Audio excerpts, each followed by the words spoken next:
Shalom, selamat pagi. Eh, Puji nama Tuhan, kita sudah bisa berkumpul bersama ya pada pagi hari ini untuk sama-sama merenungkan kebenaran firman Tuhan. Ana, boleh saya izin share screen ya, Ana ya? Oke,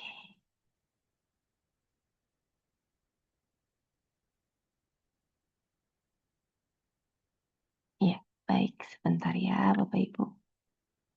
Oke, kita masih belajar di penghujung bulan ini ya tentang kuasa dari kesatuan hati ya, Bapak Ibu Saudara.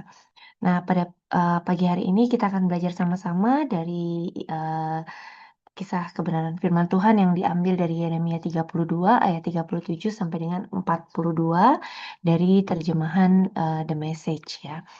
Nah, ini kalau kita sedikit flashback mungkin sebelum kita masuk ke ayat ini tentang adanya kuasa dalam kesatuan hati itu sendiri.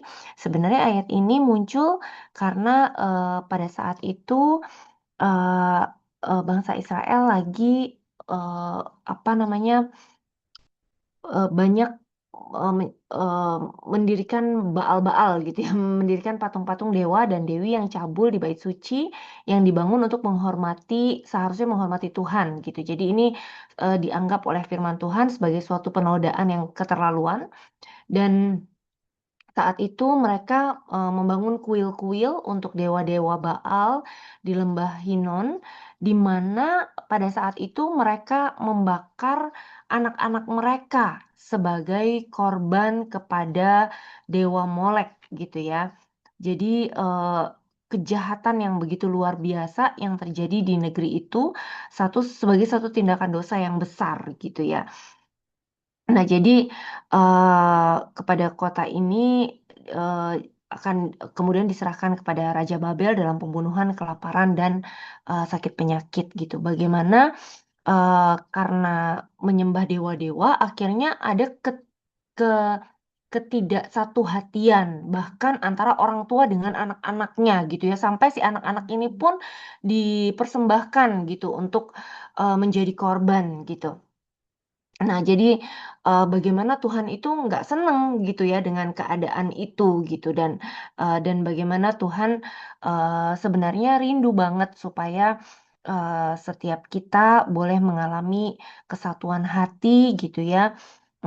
Termasuk hari ini Bapak Ibu Saudara mungkin kalau kita mungkin langkah-langkah ya membangun dewa-dewa gitu ya atau dewa-dewa Baal, patung-patung dewa Baal di dalam rumah tangga kita gitu ya. Tetapi sebenarnya ketika kita berbicara tentang kuil-kuil atau berbicara tentang apa yang menjadi apa namanya apa yang menjadi dewa dalam hidup kita gitu ya atau apa yang menjadi prioritas utama dalam kehidupan kita gitu ya. Kadang tanpa kita sadari bisa jadi hal itu berupa uang misalnya gitu ya. Apa yang menyita perhatian kita lebih besar daripada kita mengasihi dan mencintai Tuhan gitu. Karena ketika kita menempatkan eh, hal tertentu sebagai prioritas utama di dalam kehidupan kita tanpa kita sadari kita menjadikan hal tersebut sebagai pusat dari penyembahan kita gitu ya, pusat dari kehidupan kita, pusat dari hati kita, pusat dari segala yang ada pada kita. Dan termasuk ketika kita memusatkan pada satu hal di luar Tuhan gitu ya, bisa jadi tanpa kita sadari kita jadi mengesampingkan kesatuan hati gitu ya. Kalau di dalam ketika kita menyembah Tuhan, ketika kita menerima kasih Tuhan dan kita juga mengasihi Tuhan, maka secara otomatis sebenarnya orang-orang yang sudah menerima dan mengalami kasih sayang Tuhan akan memiliki hati yang lembut, hati yang taat gitu ya, sehingga dia sendiri mampu untuk mengasihi orang-orang yang ada di sekelilingnya. Tetapi ketika dia menempatkan hal-hal lain ya di luar Tuhan, maka bisa jadi hal-hal yang ada di sekelilingnya justru menjadi korban gitu ya. Nah, dalam hal ini mirip seperti yang dialami oleh bangsa Israel ketika dia menempatkan hal lain selain Tuhan di dalam sebagai pusat penyembahan di dalam kehidupan mereka gitu ya. Maka mereka justru jadinya mengorbankan pribadi yang seharusnya mereka kasihi, yaitu anak-anak mereka gitu ya. Nah, jadi pada pagi hari ini kita diingatkan oleh kebenaran firman Tuhan untuk kita boleh memiliki kesatuan hati pertama-tama dengan Allah Bapa, Putra dan Roh Kudus gitu ya, dengan pribadi Yesus yang begitu mengasihi setiap kita karena ketika ketika kita memiliki kesatuan hati dengan Pencipta kita, kita menempatkan Tuhan sebagai satu-satunya pusat penyembahan di dalam kehidupan kita, maka secara otomatis kita akan mampu mengasihi orang-orang yang ada di sekeliling kita yang Tuhan tempatkan untuk boleh bersama-sama menyatakan kemuliaan Tuhan melalui kehidupan setiap kita. Em, kita akan belajar 3 hal dari ayat ini tentang bagaimana kuasa ya dari kesatuan hati itu. Jadi kalau kita lihat di Yeremia 32 ayat 37 dari terjemahan The Message ya. Di sana dikatakan, perhatikan ini, aku akan mengumpulkan mereka dari semua negeri tempat aku akan mengusir mereka dalam kemarahan, amarah dan kemurkaanku. Jadi marah dengan bangsa Israel karena mereka mendirikan dewa-dewa Baal dan mempersembahkan anak-anak mereka gitu ya sebagai korban. Ya, aku akan membawa mereka semua kembali ke tempat ini dan membiarkan mereka hidup di sini dalam damai gitu. Jadi setelah Tuhan murka, Tuhan akan mengumpulkan mereka kembali gitu dari tempat di mana Tuhan mengusir mereka gitu karena saking baiknya Tuhan gitu ya. Tuhan masih memiliki pengharapan yang besar gitu ya kepada bangsa Israel. Jadi sekalipun Tuhan itu marah karena bangsa Israel mendirikan Baal-Baal gitu ya, tetapi Tuhan tetap penuh kasih kepada mereka gitu ya. Dan Tuhan tetap ingin menyatakan kasihnya kepada mereka gitu. Mereka akan menjadi umatku dan aku akan menjadi Allah mereka gitu. Dan aku akan menjadikan mereka sehati dan sejiwa gitu ya. Ini luar biasanya Tuhan. Selalu menghormati aku sehingga mereka dapat hidup dengan baik dan utuh. Mereka dan anak-anak mereka sesudah mereka. Nah, jadi yang luar biasa bahwa Tuhan itu melalui ayat ini kayak Tuhan pengen nunjukin betapa pentingnya kesatuan hati itu gitu ya. Dan itulah yang menjadi kerinduan Tuhan. Tuhan ingin bahwa kita ini boleh belajar untuk mengasihi Tuhan dengan sepenuh hati kita gitu ya. Dengan sepenuh hati, sepenuh jiwa, dengan segala apa yang ada pada kita gitu ya. Jadi di dalam diri kita pun penting adanya kesatuan hati gitu. Jadi jangan sampai di luar beda, di dalamnya beda misalnya gitu ya.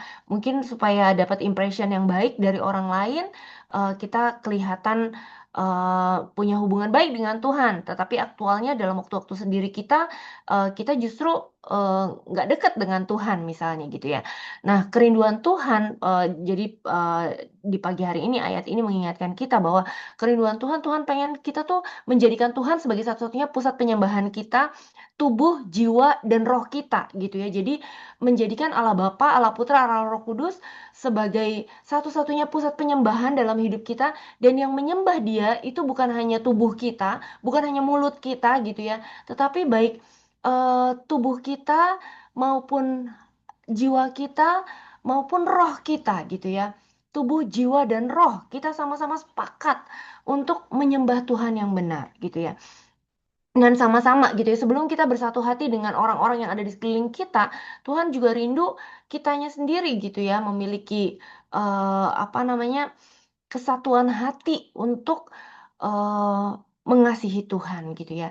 Dan kita menjadi umatnya Tuhan dan Tuhan yang akan menjadi Allah kita, menjadi satu-satunya pusat penyembahan di dalam kehidupan kita. Tuhan akan menjadikan kita menjadi satu hati, satu jiwa gitu ya. Selalu menghormati Tuhan dalam segala hal dimanapun gitu ya, nggak cuma saat ada orang lain, tetapi memang benar-benar selalu menghormati Tuhan kapanpun, apapun gitu ya. Nah, ketika itu terjadi, sehingga kita dapat hidup dengan baik, dan gak cuman baik hidup kita, tetapi kita juga hidup dengan utuh gitu ya. Mungkin apa dulu saya pernah sharing ya, kalau dulu itu saya pernah punya pikiran gitu, atau pernah dengar dari orang-orang di sekeliling gitu, Kak, bahwa dalam hidup ini kita nggak bisa punya semuanya. Dalam artian, ya kalau mau dapat apa namanya, misalnya pengen dapat keluarga yang baik misalnya. Oh, tapi kamu nggak bisa punya kesehatan, misalnya gitu. Harus ada yang nggak sempurna gitu ya, harus ada yang nggak utuh gitu. Jadi kayak misalnya, atau kalau misalnya kamu punya kesehatan yang luar biasa, ya bisa jadi kamu mungkin kehidupan keluarganya nggak bahagia. Nah, jadi selalu ada yang kurang gitu ya. Jadi selalu ada yang nggak utuh gitu.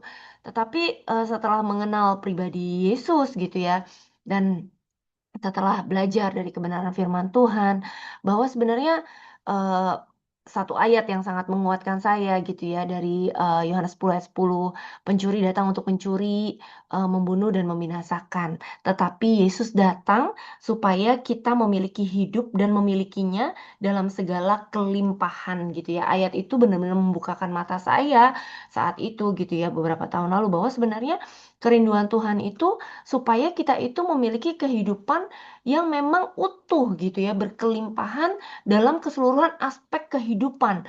Tuhan itu rindu menjadi juru selamat kita gitu ya, menjadi juru selamat dalam hidup kita, bukan hanya juru selamat yang menyelamatkan kita eh, dari penghukuman kekal dalam menjadi kehidupan kekal. Itu memang karya yang terbesar gitu ya, itu memang mujizat yang terbesar dalam hidup kita. Tetapi tidak hanya itu saja gitu, tetapi Tuhan juga rindu dalam segala hal, dalam setiap keadaan, dalam setiap waktu, dalam setiap detik kehidupan kita. Dialah penyelamat kita gitu ya, menyelamatkan kita dari ketakutan, menyelamatkan kita dari kekhawatiran, menyelamatkan kita dari persoalan, dari pergumulan, dari masalah gitu ya, dari sakit penyakit, dari apapun itu masalah yang datang dalam kehidupan kita, yang ada dalam kehidupan kita.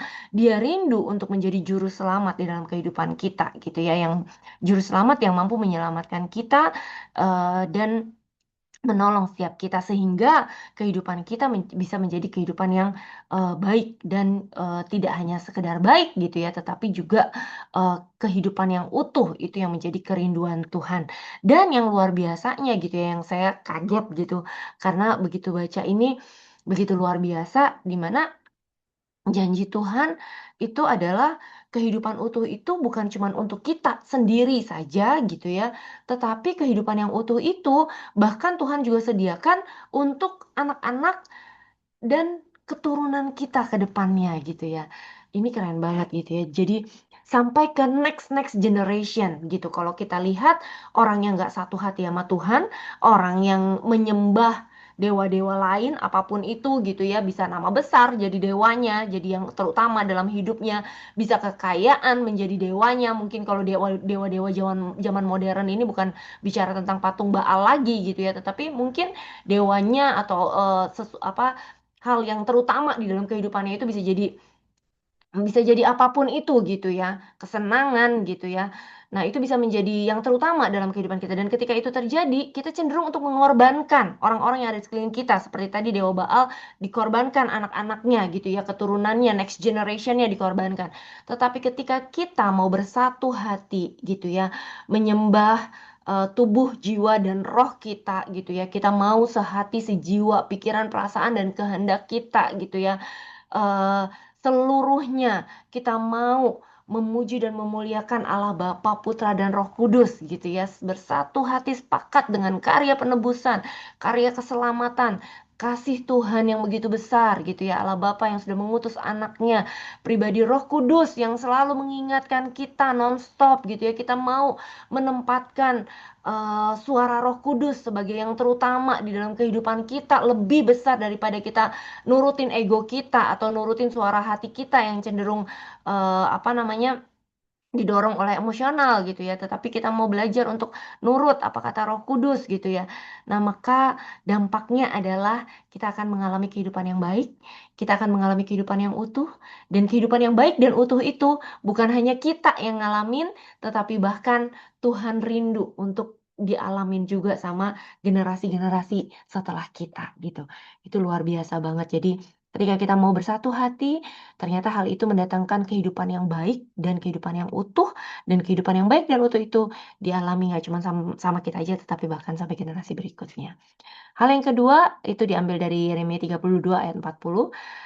Ini dikatakan terlebih lagi, aku akan membuat perjanjian dengan mereka yang akan berlangsung selama-lamanya. Wah, keren ya. Jadi bayangin gimana kalau janji-janji Allah, semua janji Allah yang ada di dalam firman Tuhan itu indah, berharga, dan mulia gitu ya. Dan yang luar biasanya, janji ini nggak cuman sementara sifatnya, janji ini termanifestasinya nggak cuman kadang-kadang, nggak cuman untung-untungan gitu ya, tetapi firman Tuhan bilang janji ini berlangsung selama-lamanya gitu ya. Perjanjian apa? Perjanjian untuk tetap bersama mereka apapun yang terjadi, dalam lemah, dalam susah, dalam ketakutan, dalam kegentaran, apapun yang terjadi, dalam kelimpahan, dalam sukacita, dalam kesuksesan, dalam keberhasilan gitu ya. Ternyata Tuhan itu janji, dan kalau Tuhan yang janji, dia nggak bakalan ingkar. Kalau manusia yang berjanji mungkin bisa jadi ingkar, tapi kalau Tuhan yang janji nggak bakalan ingkar gitu ya. Itu baiknya Tuhan gitu ya. Perjanjian untuk tetap bersama-sama dengan mereka apapun yang terjadi, dan nggak cuma sekedar Tuhan menyertai kita, Tuhan bersama-sama dengan kita, Christ in you gitu ya. Kalau kita dengar dari ayat firman-Nya, nggak cuma Tuhan ada di dalam kita, tetapi yang luar biasa, Tuhan juga mau bekerja untuk kebaikan kita, gitu ya. Jadi tetap bersama-sama dengan kita apapun yang terjadi dan bekerja untuk kebaikan kita, gitu ya. Aku akan memenuhi hati mereka dengan rasa hormat yang mendalam kepadaku, sehingga mereka bahkan gak akan berpikir untuk berpaling dariku, gitu ya. Orang yang sudah mengecap dan merasakan kebaikan Tuhan, rasanya duh, nggak mungkin gitu ya mau berpaling dari Tuhan, karena He's so good gitu ya. Dia baiknya kebangetan gitu, baik banget gitu. Jadi Tuhan akan eh, bekerja untuk kebaikan kita gitu, dan akan memenuhi hati kita dengan rasa hormat yang mendalam kepadanya gitu. Jadi hal yang kedua yang kita belajar, ini ketika kita bersatu hati, maka kesatuan hati itu mengakibatkan perjanjian kekal itu menjadi aktif gitu. Nah, mungkin kalau kemarin saya udah sampaikan ya, bahwa sebenarnya Tuhan itu bukan berarti belum aktif bekerja gitu selama ini, karena karya Tuhan itu sudah terjadi 2000 tahun yang lalu di Kalvari. Karyanya sudah selesai gitu. Kok kita merasa kayak seolah-olah Tuhan belum aktif gitu ya? Bukan. Tapi maksudnya gini loh, dari sudut pandang kita sebagai manusia, kita melihat sepertinya Tuhan belum, kuasanya belum aktif bekerja dalam hidup kita gitu ya. Nah, ini dibutuhkan kesatuan hati. Ketika kita bersatu hati, maka yang terjadi adalah kuasanya dinyatakan gitu ya. Jadi kuasa dari kesatuan hati ini dianugerahkan oleh Tuhan, melekat dengan sebuah komitmen gitu ya. Jadi, dalam sebuah hubungan gitu. Jadi, yuk kita sama-sama gitu, ada kesatuan hati sehingga perjanjian Tuhan gitu ya, kita boleh melihat janji-janji Tuhan tuh termanifestasi nyata secara aktif dalam hidup kita gitu ya. Kitanya aja yang belum lihat gitu. Jadi secara kacamata manusia seolah-olah seperti belum aktif gitu, tetapi sebenarnya karyanya sudah selesai 2000 tahun yang lalu. Tinggal kita bersepakat gitu ya, kita bersepakat, bersatu hati, tubuh jiwa roh kita bersepakat menerima janji-janjinya, menerima karyanya dari Allah Bapa, Putra, dan Roh Kudus. Sehingga kita bisa melihat perjanjian kekal, bahwa Tuhan akan terus bersama-sama dengan kita, Dia terus melindungi kita, Dia terus bekerja untuk mendatangkan kebaikan bagi kita, dan Dia akan terus memenuhi hati kita dengan rasa hormat, rasa takut, rasa takjub akan karyanya yang semakin hari semakin luar biasa. Dan yang terakhir, ini diambil dari Yeremia 32 ayat 41 sampai 42. Oh, betapa aku akan bersuka cita atas mereka. Oh, betapa aku akan senang melakukan hal-hal baik bagi mereka. Sepenuh hati dan jiwa aku akan menanam mereka di negeri ini dan memelihara mereka di sini. Ya, inilah pesan Tuhan. Aku pasti akan mendatangkan malapetaka besar ini atas umat ini. Itu malapetaka tadi ya, kalau orang-orang itu mendirikan, karena orang-orang itu mendirikan dewa Baal gitu dan mengorbankan anak-anaknya. Tetapi aku juga akan menghadirkan kehidupan yang indah dan penuh kemakmuran bagi orang-orang yang dikasihi oleh Tuhan dan Tuhan berjanji gitu ya. Nah, ini yang ketiga, ini menggerakkan sukacita dan kemurahan hati Allah gitu. Jadi sekali lagi bukan berarti Tuhan belum bergerak, Tuhan sudah bergerak 2000 tahun yang lalu, tetapi kita kadang belum melihat Tuhan bergerak dalam hidup kita gitu ya. Jadi untuk kita bisa melihat itu, maka dibutuhkan kesatuan hati. Ketika kita bersatu hati, maka kita bisa melihat bahwa Tuhan itu bersukacita karenanya. Dan kita boleh mengalami kemurahan demi kemurahan hati Tuhan yang berlimpah-limpah di dalam kehidupan kita. Tuhan itu sangat rindu memberkati kita, tapi Tuhan itu mencari ya wadah yang siap menampung berkat itu. Nah, wadah itu apa? Wadah itu kesatuan hati umatnya gitu ya. Kayak yang ditulis di Mazmur 133, kesanalah Tuhan memerintahkan berkat gitu. Di mana ada kesatuan hati, berkat SK-nya turun gitu ya. Ada ada perintah untuk berkat dicurahkan gitu ya. Ketika gereja sehati, ketika suami istri sehati, hal itu sangat-sangat menyenangkan hati Tuhan dan sukacita Tuhan itu kemudian mendatangkan berkat yang berlimpah. Ada kedamaian, ada pemulihan, ada terobosan yang luar biasa. Ada 3 hal yang kita belajar sama-sama tentang kuasa dalam kesatuan hati yang diambil dari Yeremia 32 ayat 37 sampai 42. Ternyata kesatuan hati ini mendatangkan hidup yang baik dan utuh. Dan kehidupan yang baik dan utuh ini nggak cuma bagi kita, tetapi juga bagi generasi-generasi setelah kita. Kemudian kesatuan hati ini juga mengaktifkan perjanjian kekal. Jadi kita bisa melihat bagaimana Tuhan itu selalu bersama-sama dengan kita, nggak pernah tinggalin kita. Dan kita juga bisa merasakan perlindungan dari Allah yang sempurna. Dan yang terakhir, ada kuasa yang di mana kita bisa merasakan bahwa Tuhan itu bersuka karena apa yang kita lakukan, dan kita juga bisa menikmati sukacita yang daripada Tuhan, dan kita juga bisa melihat kemurahan hati Tuhan yang lebih luar biasa lagi dalam hidup kita. Sekian, Tuhan Yesus memberkati kita semua.